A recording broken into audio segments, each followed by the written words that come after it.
안녕하십니까. 쇼킹부동산입니다. 뼈 빠지게 1억 모았더니 집값이 3억 올랐다. 요즘 부동산 커뮤니티에서 많이 보이는 글이죠. 자, 무주택자 여러분, 그리고 갈아타려는 유주택자 여러분, 지금 어떻게 해야 될까요? 올해 집값이 얼마나 올랐을까요? 서현동 시범 삼성 한신아파트 살펴보겠습니다. 32평 가격 올해 초에 16억 7천이었는데 23억이 됐습니다. 10개월 만에 6억 3천만원, 매달 6,300만원씩 오른 거예요. 37% 급등했습니다. 자, 고덕 그라시움 34평 보겠습니다. 10개월 만에 18억 9천에서 25억 5천만원이 됐습니다. 6억 6천만원이 올랐네요. 34.9% 급등을 했습니다. 최근 가장 큰 박탈감을 느끼는 계층, 급등 단지의 전세 거주자입니다. 자, 전세 만기 후에 매수하려고 했는데 1년 만에 5억이 상승을 했어요. 자, 맞벌이로 2년 동안 1억을 모았지만 전세금 올려주면 남는 게 없더라. 집 구매는 꿈도 못 꾸더라. 이런 하소연 굉장히 많이 있습니다. 문제는 지금 눈을 낮춰도 어렵다는 거예요. 자, 20억대 아파트에 전세 살던 사람이 그럼 눈을 낮춰서 10억대 아파트를 살려고 했는데 지금 10억대 아파트가 11호 부동산 대책 이후에 급등하는 흐름이란 말입니다.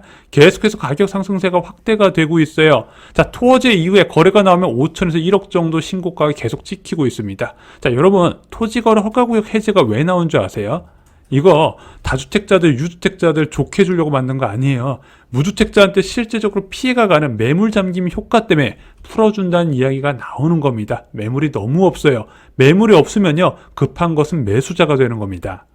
유주택자 상황도 동일합니다. 자, 미사감변 프로지오 34평 볼까요? 1년간 2억 5천만 원 올랐습니다. 11억 5천 하던 아파트가 14억이 됐어요. 자, 2억 5천 원 올랐다고 좋아할까요?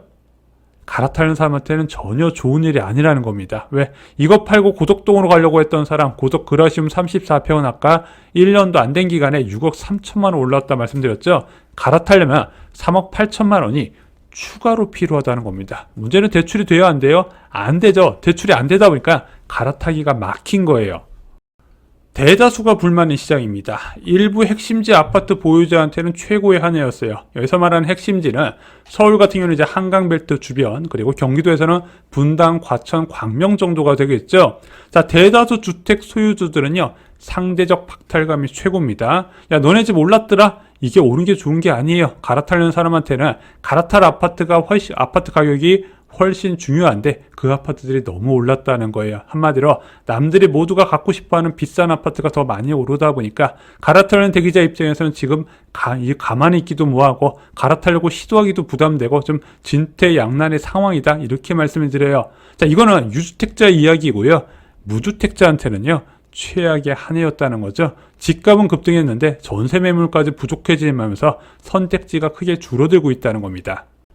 집값 과열의 비난은 정부에게로 쏠립니다. 집값이 이렇게 비싼데 청년들은 어떻게 하냐? 야, 보유세 1% 왜 안 때리냐? 그것 때리면 집값 바로 잡힐 거다. 전세대출 없애야 된다. 이 전세대출 때문에 전세시장 버블, 그리고 매매시장 버블로 연결되더라. 그래서 전세대출 없으면 다 해결된다. 아니다. 아예 주택담보대출 자체를 끊어버려라. 이런 주장 많이 보셨을 겁니다. 근데 제가 여러분께 자주 말씀드리는 거, 정부는 시장 가격을 결정하는 주체가 아니다. 정부는 자산시장에 개입할 때 한쪽 방향으로 쏠릴 때만 개입한다 말씀드렸죠. 시장이 과열될 때 규제를 꺼내놓고 시장이 장기간 침체되거나 급격히 침체될 때는 부양책을 꺼낸다는 겁니다. 여러분들이 원하는 비싼 아파트를 싸게 만들어주는 조직이 아니에요.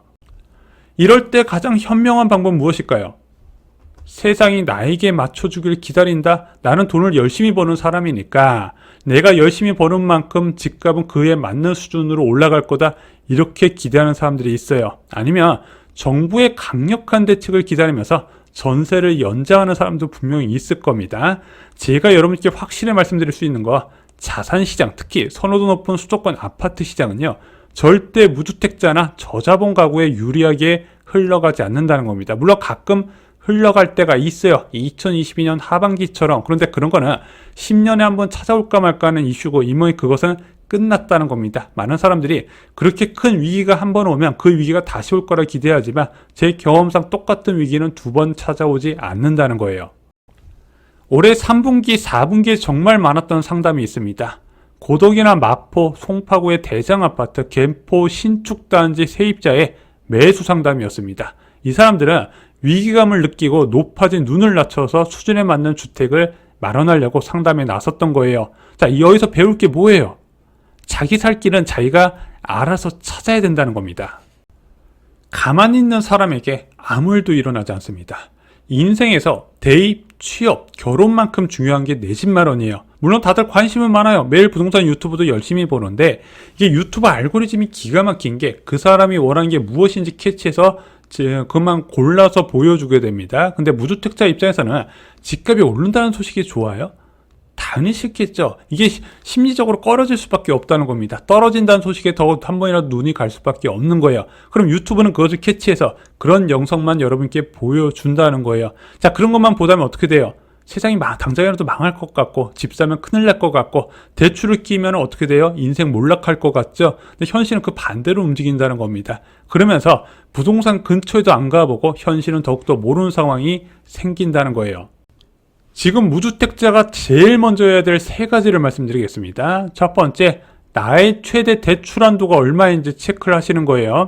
자, 아파트 대출을 받을 때는요, 부부는 한 몸으로 취급받아서 소득이 합산해서 한도가 계산이 됩니다. 그럼 부부가 각각 소득 금액 증명원을 띄워서 은행 창구로 가시거나 대출 상담사를 통해서 1금융권과 2금융권의 대출 한도를 체크하시고요. 만약에 대출 규제 때문에 한도가 마음껏 안 나오는 상황이면 신용대출까지 얼마나 나올 수 있는지 체크를 하셔야 됩니다. 그 다음에 그 대출로 살 수 있는 가장 비싼 아파트가 무엇인지 체크를 하셔야 되는 거예요. 자, 그렇게 3개에서 5개 단지 후보를 추린 다음에 직접 그 아파트 단지의 부동산에 방문하셔서 분위기를 느끼셔야 됩니다. 눈으로도 보셔야 되고요. 실제 수요가 얼마나 유입되는지 현장에서 느끼셔야 된다는 거예요. 이 세 가지가 여러분들이 매일 부동산 유튜브 보는 거하고 강의 듣는 것보다 훨씬 중요하다. 제가 장담 드릴 수 있어요.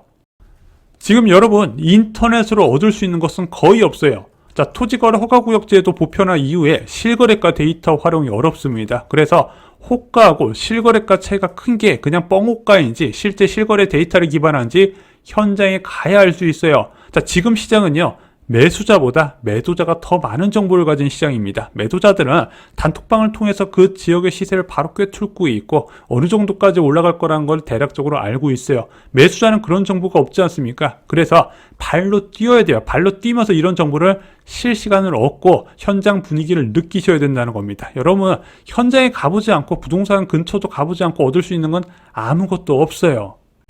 아니, 인간적으로 집값이 너무 올랐잖아? 만약에 핵심지 아파트를 사실 분들은 그런 고민을 하실 수가 있어요. 지금 핵심지 아파트는 초과율 상황인 거 누구나 인정하고 전문가들 사이에서도 이제 좀 조심해야 된다는 얘기가 나와요. 문제는 대다수 무주택자가 관심을 가질 아파트는요, 아직 괜찮다는 거예요. 문제는 시간이 지나잖아요. 이런 아파트도 오르게 됩니다. 게다가 전세시장 불안이 예고가 돼 있지 않습니까? 이 전세시장 불안은 더 많은 실수요자의 매매 수요 전환을 의미하게 됩니다. 지금 그나마 안 오른 아파트가 있을 때, 내가 살 수 있는 아파트가 그런 아파트일 때 감사해 하셔야 돼요. 지금도 좋은 기회 많아요. 자, 겨울방학 앞두고 매물이 출현하고 있습니다. 자, 시장 과열시 조정은 기대하기 어려워요. 보통 과열은 언제 나타난다? 여름하고 가을에 많이 나타나거든요. 그럼 겨울에는 그나마 조정이라는 것도 해줍니다. 낮춰달라면 낮춰줘요. 제발 가만히 있지 마시고요. 현장으로 가보시기 바랍니다. 아파트 갈아타기도 마찬가지예요. 학군, 교통 등의 뚜렷한 목적이 있다면 기회될 때 움직여야 됩니다. 물론 단기적 관점에서는 실익이 적을 수가 있어요. 왜? 너무 많이 올랐기 때문에. 하지만 아파트라는 건 장기적 관점에서 보는 거고, 아마 주택을 구입할 때 이 집에서 평생 살아야겠다 이런 생각으로 접근한 분도 계실 거거든요. 그런 분들 입장에서 보면은 4년 5년 뒤를 보면 좀 비싼 아파트가 더 좋은 결과를 만들 거라고 생각을 합니다. 그래서 지금 갈아타기는 목적이 뚜렷하다, 출퇴근 시간을 줄일 거다, 애 학군지로 이동을 한다, 그러면은 주저하지 말고 겨울 때 움직이셔야 돼요. 갈아타기도요, 조정장에서 하는 겁니다. 상승장에서 하면 답 안 나와요. 오늘 준비한 소식은 여기까지입니다. 여러분 인생에 좀 도움이 되셨으면 좋겠습니다. 자, 12월 9일 멤버십 영상에서 제가 사고 싶은 미친 투자처 빨리 4억을 모으세요. 자, 제가 정말 추천하는 저희개발 사업장에 대해서 한번 정리를 드렸습니다. 너무 좋아요. 사업성도 좋고 입지도 좋고 가격도 착합니다. 또한 두 번째로 수도권 부동산 시장 상황에 대해서 정리를 드렸고요. 마지막으로 역삼 센트럴자이 청약 전략에 대해서 평형과 타입까지 찍어드렸습니다. 쇼킹모터단 멤버십은요, 주3회 전용 영상으로 실수자와 투자자의 다른 인생을 만들어드립니다. 이상 영상 마치겠습니다. 감사합니다.